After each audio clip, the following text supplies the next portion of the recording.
Okay. Done? Yep. Alright, so tonight we're discussing what is the Masorah. Ah, there he is. There you go. So, first the question is, who were the Masoretes? When did they live? When did they operate? What were they trying to accomplish? What was lacking in the tradition of the text that they needed to produce something new? So, so the first question is, when did they start? They started operating approximately 700 AD. Their predecessors were called the Sofer, the scribes. The Sofer is mentioned in the Mishnah. It's mentioned in BC, not BC. AD. Did I say BC? No, AD, yeah. You don't mean AD. Right, you don't mean AD. You mean the common era. The common era. Chas v'sholem AD. It's BC. I'm just saying AD.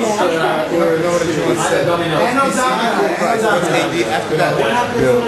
That's when the Masoretes started producing their works. The 8th century, that's correct. Now first there were the Sofer. The Sofer were simply copyists. What they did is, this is a relatively simple job. All you had to do was know how to read and write. If you could read or write, then all they did is they took a manuscript and they copied it.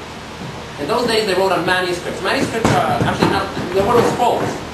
Scrolls was a very long gillion, extremely long, and this is why they could produce, for example, the whole entire Torah, for example, in one scroll, from Bereshis to La'inekol Israel, the entire thing. The concept of Chumash, which means a fifth, in other words, we're dividing the Torah into 5 different books, was probably is later, and that's when the Codex was invented. The Codex was invented about the same time when the Masoretes started operating, about 700 AD. The Codex was a major innovation because the Codex, instead of, if you want to look up a certain thing, you don't have to roll the entire scroll from the beginning to the end like they do in Simchas Torah in modern times when they want to roll from the beginning to the end. But you can simply open the book. The Codex is it's like a modern book. So you simply open it up and you move to the page where you want to look something up or you want to read, and it's right there. But the downside of the Codex was that it couldn't hold so much content. So how thick is the book going to be? So that's the kind of the balancing between the Codex and the scroll. So the scroll used to be longer and the Codex was smaller. There are many codices that have the 5 books of the Bible. But most of them were shorter than the traditional scrolls.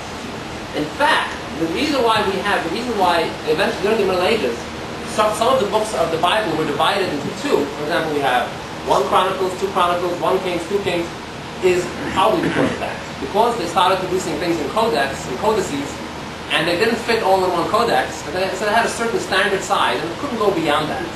And therefore, the only expedient was to divide it into 2 parts, part 1 and part 2.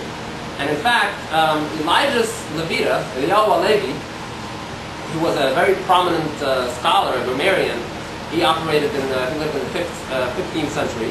16. 16, thank you. Eliyahu Bakr, that's correct. Eliyahu Bakr. And he actually, when he wrote in his Abdama, he wrote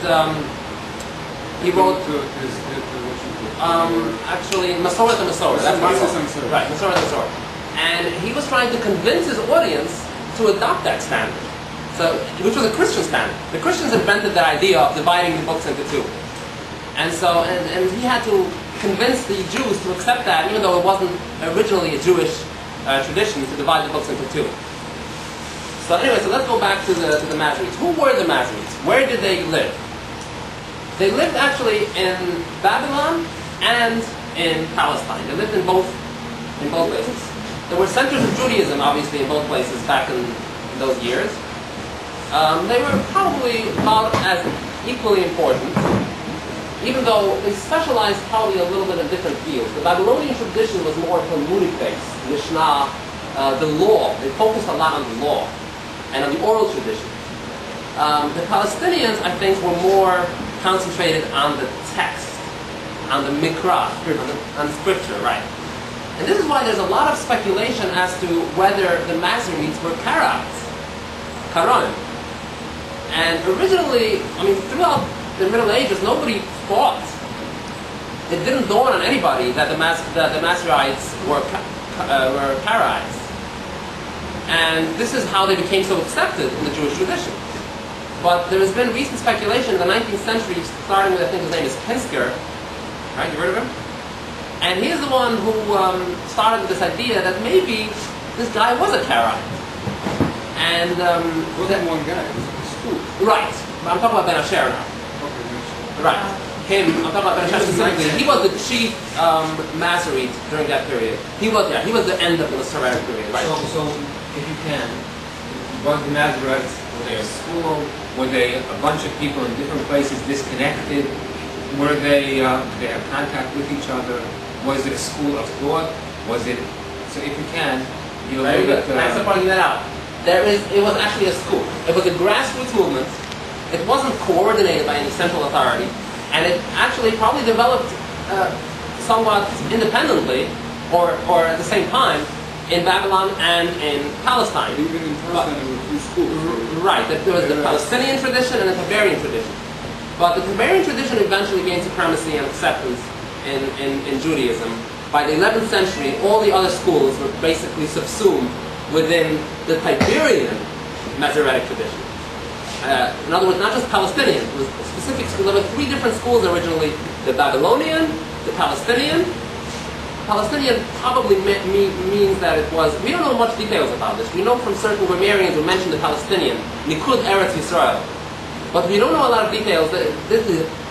These documents were found in the Cairo Geniza, but we don't know a lot of details about exactly how these documents were written, because we don't. They were, like I said, eventually they were modified over the years. If a scribe came across a Palestinian document, they actually updated it according to the Tiberian tradition, because that was considered the accepted tradition. So we don't know a lot about this about the school. But it was a school. It was a school. And Aaron ben Moses ben Asher, he was the epitome of that school. He was towards the end of the Masoretic period, which ended in 920 AD approximately.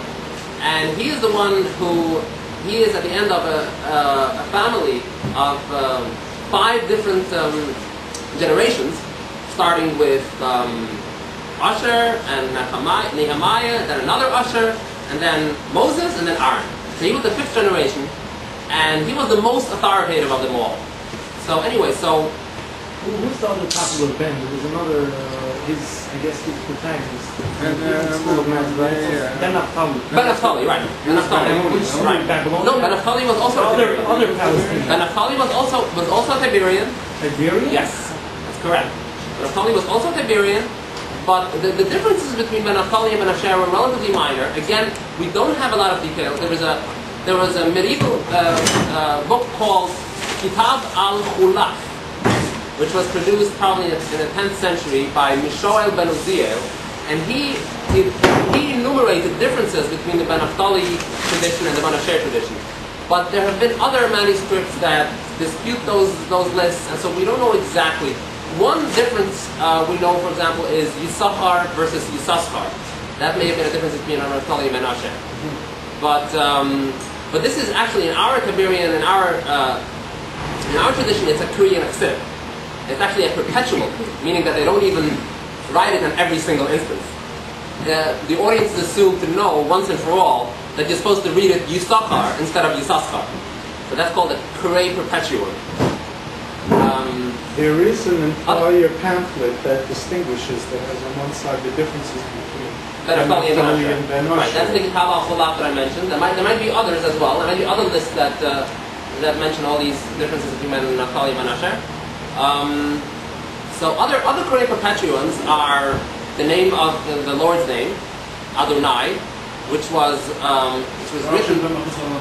written as Yod Hai Vav Hai, but it was always pronounced Adonai. And others are Yerushalayim.